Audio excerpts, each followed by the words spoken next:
In 1 Timothy 5, beginning in verse 3, the Apostle Paul writes, "Honor widows that are widows indeed.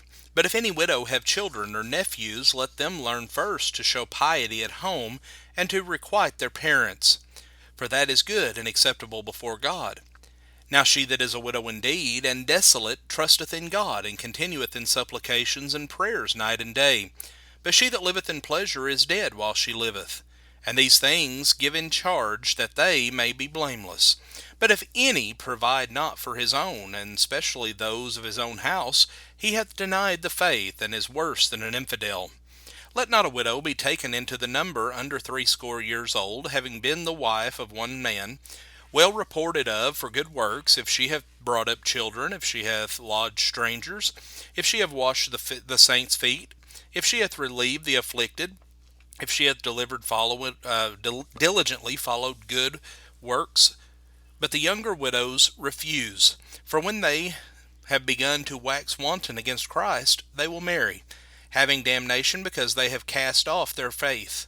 And withal they learn to be idle, wandering about from house to house, and not only idle, but tattlers also, and busybodies, speaking things which they ought.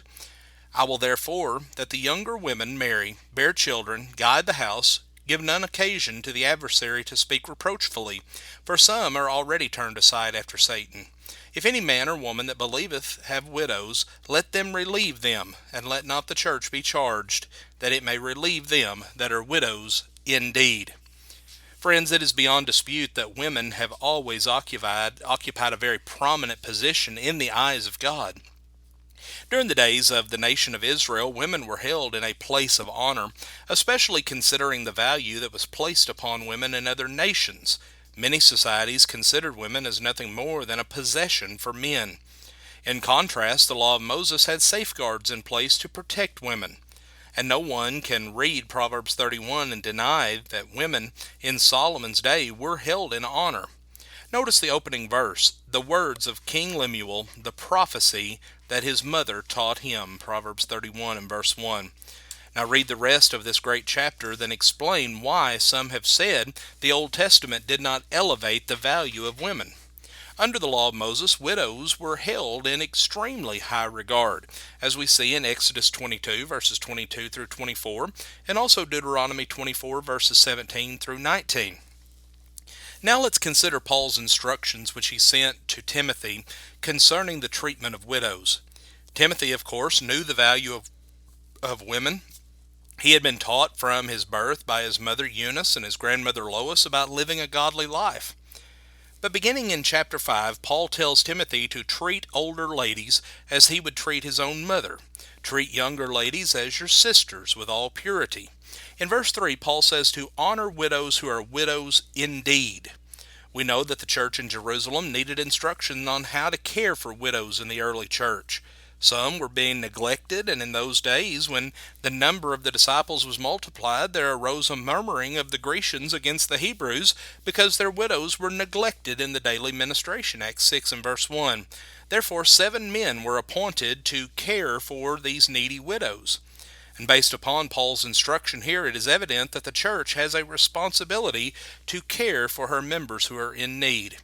Christian women held a very dear place in the heart of the church in the first century, and no doubt we also need to honor our widows today. Paul introduces us to a class of widows who deserve special attention. He calls them widows indeed. In fact, Paul mentions 5 different types of widows in this chapter. First, he mentions widows indeed. Next, widows with children who should provide for them. Then widows who are simply living for this life and not for everlasting life.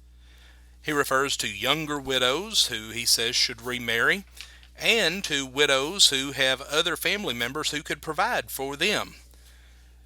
But what we see discussed mainly are the care for widows who are widows indeed. Those who had no one to provide for them, no source of income, no family there to assist in their needs.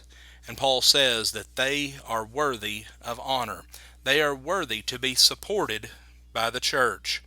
In all of this, Paul teaches us that we have responsibilities to those widows which we know. Additionally, Paul does not want the church to become burdened with caring for the needy and forsaking her main responsibility of preaching the gospel, but part of the ministry of the church is that of benevolence. And in this chapter, the Apostle Paul tells the young evangelist Timothy how widows who are widows indeed are worthy of honor and worthy of the care of the church. Friends, we thank you for joining us for our program today, and have a blessed day.